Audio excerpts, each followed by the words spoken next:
Guys, मैं अपनी next video लेके आपके पास आ गई हूँ। जो मैंने प्रॉमिस किया था पिछले वीडियो में कि मैं एक पावरफुल सक्सेसफुल वुमन की स्टोरी शेयर करूँगी आपके साथ, जिससे आपको बहुत बहुत बहुत सारी इंस्पिरेशन मिलेंगी अपने लाइफ के आगे बढ़ाने के लिए, आपके लाइफ को आगे नई तरीके से शुरुआत करने के लिए, या जो भी आप समझें, राइट। तो जस्ट स्टार्ट द वीडियो। मैं आपके साथ एक बहुत ही सुंदर स्टोरी शेयर करना चाहती हूँ फर्स्ट ऑफ ऑल। और मैंने टाइटल दिया है don't die before your death, right.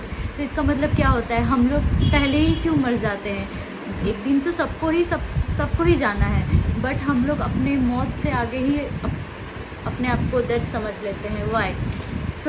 इसीलिए मैं एक बहुत प्यारा वीडियो आपके साथ शेयर करना चाहती हूँ। एक बहुत ही प्यारा स्टोरी जो एक पाकिस्तानी लड़की की है। उसका नाम है मुनीबा मंजारी, जो एक पाकिस्तानी लड़की है, पाकिस्तान से बिलोंग करती है, एक छोटे से टाउन से, पाकिस्तान के एक छोटे से टाउन से बिलोंग करती है।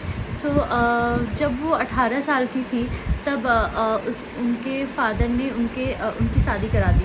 लाइक वो एक ऐसे फैमिली से बिलोंग करती थी जहाँ पे डॉटर अपने पेरेंट्स को किसी भी चीज़ के लिए ना नहीं बोल सकते हैं। बहुत कंजर्वेटिव फैमिली से बिलोंग करती थी, पे वो किसी चीज़ के लिए लड़ नहीं सकती। अगर उनके पेरेंट्स ने उनको बोला है ये काम करना है तो वो उनको करना ही होगा। इसीलिए जब वो 18 साल की थी तो उनके फादर ने उनको शादी के लिए बोला। तो सी शेयर्ड दैट अगर आपको इसमें खुशी मिलती है वो शादी करने के लिए रेडी है। सी एग्रीड। और लेकिन वो शादी सक्सेसफुल नहीं रहा। क्यों सक्सेसफुल नहीं रहा वो मैं आगे जाके बताऊंगी। शादी के आफ्टर 2 इयर्स वो उनके हस्बैंड कहीं जा रहे थे बाय कार। तो बाय कार उनका एक रोड एक्सीडेंट होने के कारण जब एक्सीडेंट हुआ वो कार पूरी पलट गया। ठीक है, पलटने के बाद उनके हस्बैंड ये ट्राई नहीं किए कि मैं अपने साथ साथ अपनी वाइफ को भी उस चीज़ से निकालूं या उसे बचाऊं, बट वो फर्स्ट ये ट्राई किया कि मैं यहाँ से किस तरह से निकलूं। तो वो किसी भी तरह वहाँ से उस जगह से निकला। बट मुनीबा मंजारी उसी कार के अंदर थी पूरी तरह। लाइक वहाँ पे उनको ऐसा सिचुएशन था कि रेस्क्यू करके निकालना पड़े, ऐसा सिचुएशन हो गया था उस कार का। तो वहाँ के लोग आके देखने लगे, उनको रेस्क्यू करने का कोशिश किया गया। तो वो जिस जगह पे एक्सीडेंट हुआ था वहाँ पे आसपास कोई भी हॉस्पिटल नहीं था जहाँ पे उनको इमीडिएट एडमिट करना पड़े। तो वहाँ के लोग उनको रेस्क्यू करते हैं, वैन अरेंज करते हैं। तो वैन अरेंज करने के बाद उनको हॉस्पिटल ले जाया जाता है। ले जाने के बाद आफ्टर सर्जरी पता चलता है कि लाइक उनका राइट रिस्ट पूरा डैमेज हो चुका है, उनका आर्म्स डैमेज हो चुका है, उनका ब्रिक्स डैमेज हो चुका है, जहाँ पे उनको लीवर में भी प्रॉब्लम हुआ था। ठीक है, तो जब वो आई, जब डॉक्टर ने उनका पूरा सर्जरी करने के बाद उनको बोला कि आपका हाफ बॉडी भी पूरा पैरालाइज्ड हो चुका है। तो वो एक आर्टिस्ट थी, लाइक वो पेंटिंग्स वगैरह करना उनको बहुत पसंद था, वो करती भी थी। बट इन केस उनका राइट हैंड डैमेज होने के कारण वो अब पेंट भी नहीं कर सकती। उनको डॉक्टर ने बोला अब आप पेंट भी नहीं कर पाएंगे। ठीक है, लाइक उनको हॉस्पिटल में 2.5 मंथ्स रखा गया था, क्योंकि उनको बहुत ही चोट आई थी। वो रिकवर होने में उनको बहुत ही टाइम चाहिए था। ओके, तब उनको पता चला कि अब वो पेंट नहीं कर सकती। तब जब वो लाइक हॉस्पिटल के बेड पे सोई हुई थी तो उन्होंने अपने ब्रदर को बोला कि मुझे ये वाइट वॉल, ये वाइट बेड एकदम पसंद नहीं आ रहा है, मुझे इस पर कुछ ड्रॉ करना है, प्लीज़ मेरे लिए कलर्स लेकर आओ। तो उनके ब्रदर ने उनके लिए कलर्स लेके आए। तो उन्होंने उस समय हॉस्पिटल के बेड पे, अपने बेड जहाँ पे वो सोई हुई थी, उस बेड पे एक प्यारा सा डिज़ाइन ड्रॉ किया। एंड सब ने उस ड्राइंग का बहुत तारीफ़ किया। ठीक है, बट उस ब्यूटीफुल ड्राइंग को देखा, बट उस ड्राइंग के अंदर कितना पेन छुपा हुआ था वो किसी ने नहीं देखा। वो सिर्फ मुनीबा मंजारी ही फील कर सकती थी। ऐसे ही जब उनको डिस्चार्ज मिला, तो जब उनको घर शिफ्ट किया गया तो कुछ दिन तक वो वहाँ से चल नहीं सकती, कहीं जा नहीं सकती, बिकॉज़ वो टोटली बेड रेस्ट पे थी। और ये 1 महीना या 2 महीना का बेड रेस्ट नहीं था, पूरे 2 इयर्स का बेड रेस्ट था। लाइक वो 2 इयर्स तक ना बेड से हिल सकती थी, ना कहीं जा सकती थी, और उनका हाफ बॉडी तो पैरालाइज्ड ही हो चुका था।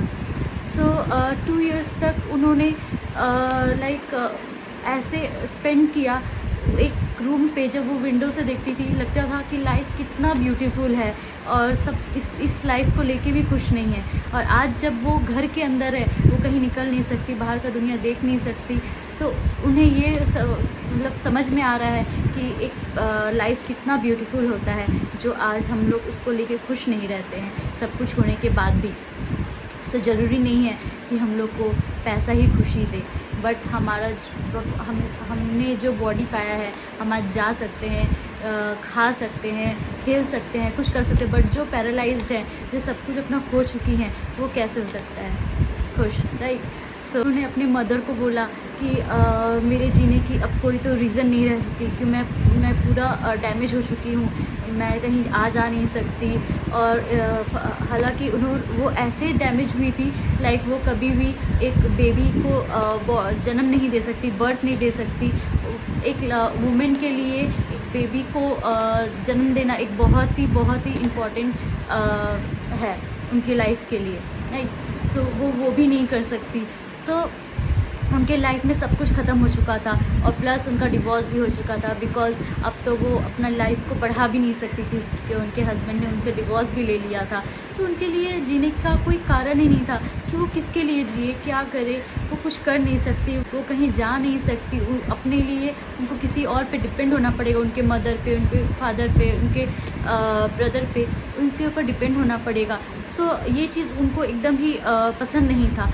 एक दिन वो आईना के सामने गई और खुद से बातें की, लाइक उन्होंने बोला कि तुम क्यों अभी तक इस दुनिया में हो, तुम्हें तो मर जाना चाहिए, क्योंकि अभी तुम्हारे लिए तो अब कुछ भी नहीं बचा है, किसी काम की नहीं रही, तुम्हारा डिवोर्स हो चुका है, तुम अब पेंट नहीं कर सकती, तुम किसी को जन्म नहीं दे सकती, तुम दोबारा शादी नहीं कर सकती, तुम्हारे लिए तो कोई कारण ही नहीं बचा कि तुम इस चीज़ को तुम इस लाइफ में रहो।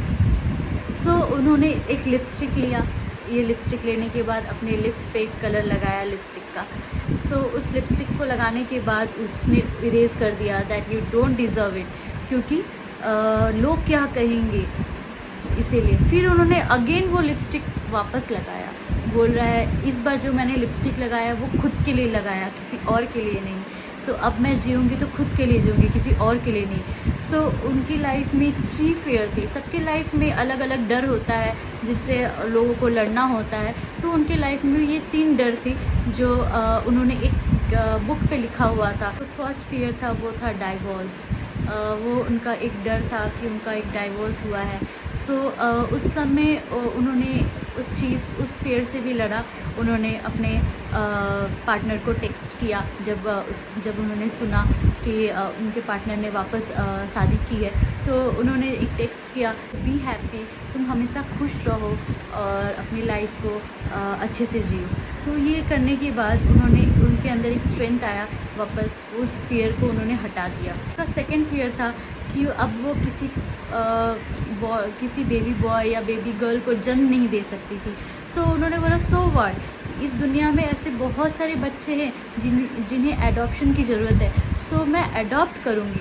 हाँ, सो उन्होंने जितना भी जगह पे है एडॉप्शन का लेटर भेज दिया, हर जगह नोटिस दे दिया कि वो एक एडॉप्ट करना चाहती है, चाहे वो बेबी गर्ल हो चाहे वो बेबी बॉय हो। सो बहुत 1 to 3 मंथ्स बाद उनके पास एक कॉल आया, लाइक आपने एक ऐड दिया था, like you want to adopt 1 child. So एक बेबी बॉय है, क्या आप उसे अडॉप्ट करेंगे? So she was very surprised and she was very happy that time. Like उनके पास एक कॉल आया, वो बोली यस मैं इमीडिएटली उसे अडॉप्ट करना चाहती हूँ। तो जब वो बोली कि मैं अभी आ रही हूँ उसे लेने के लिए। तो जब वो गई तो एक आदमी वहाँ बैठा हुआ था। सो वो मतलब उसको ही स्टेयर किए जा रहा था। सो उन्होंने अंदर मतलब लाइक अपने मन में सोचा, ओ माय गॉड, ये अब सोचेंगे कि मैं तो पैरालाइज्ड हूँ, मैं तो व्हील चेयर पे हूँ, अब मैं ये कैसे इसे पाल पाऊँगी, ये कैसे इसका टेक केयर कर पाऊँगी, मैं तो खुद ही किसी के ऊपर डिपेंड हूँ। तो मुनीमा बंजारी ने बोला उस मैन को कि आप टेंशन मत लो, आप मुझे मैं व्हील चेयर पे बैठी हूँ तो आप मुझे जज मत करो। हाँ, तो उस मैन ने बोला नो आई डोंट जज यू, बट तुमसे बेस्ट मदर इस दुनिया में हो नहीं सकता, so she was very very very very happy at that time जब उन्होंने ये सुना। सो जब उन्होंने उस चाइल्ड को लिया, उस चाइल्ड को उन्होंने अडॉप्ट कर लिया। उसके बाद उनका थर्ड फियर था टू फेस पीपल। तो मतलब वो किसी को फेस नहीं करना चाहती, वो घर के अंदर ही रहती थी, क्योंकि वो नहीं चाहती थी किसी के आँख में वो, किसी के आइज़ में वो अपने लिए सिंपैथी देके या कोई उनको पेशेंट की तरह ट्रीट करे, तो वो ये चीज़ नहीं चाहती थी। तो इसीलिए उनको डर था कि लाइक वो किसी को फेस नहीं करना चाहती, वो घर के अंदर ही रहना। बट आज मुनीबा मंज़ारी, आप सर्च करके देख सकते हो, एक मोटिवेशनल स्पीकर है। सो आज वो दुनिया करोड़ों हज़ारों लोग के सामने स्पीच करती हैं, अपने आप को प्रूव किया है उन्होंने, और उनके वीडियो से बहुत लोग इंस्पायर भी होते हैं। सो ये थी मुनीबा मंज़ारी की स्टोरी। सो आपको मैंने ये स्टोरी इसलिए किया क्योंकि उनका जो सिचुएशन था, आखिर अगर वो सिचुएशन किसी और के साथ होता, सो उसके लिए लड़ने के लिए उनको बहुत सारी स्ट्रेंथ का ज़रूरत है, जो मुनीबा मंज़ारी में था। और उस स्टेज में उनके पास कुछ नहीं था जीने के लिए, बट उन्होंने अपने वीकनेस को ही अपना स्ट्रेंथ बनाया, अपना स्ट्रेंथ बना के उसके ऊपर वर्क किया, और आज वो हज़ारों करोड़ों लोगों के लिए एक इंस्पिरेशन है, एक मोटिवेशनल स्पीकर है, जिनको देख के हम लोग इंस्पायर होते हैं। So thank you very much. अगर आपको ये वीडियो अच्छी लगे, so like my video and subscribe my channel. आपके लिए मैं और भी बहुत सारे मोटिवेशनल स्पीच लेकर आऊँगी, जिसके लिए आप इंस्पायर हो। Like my video and subscribe my channel for more motivational videos. And आपके पास मैं बहुत सारे ऐसे वीडियोज़ लाती रहूँगी। So thank you very much.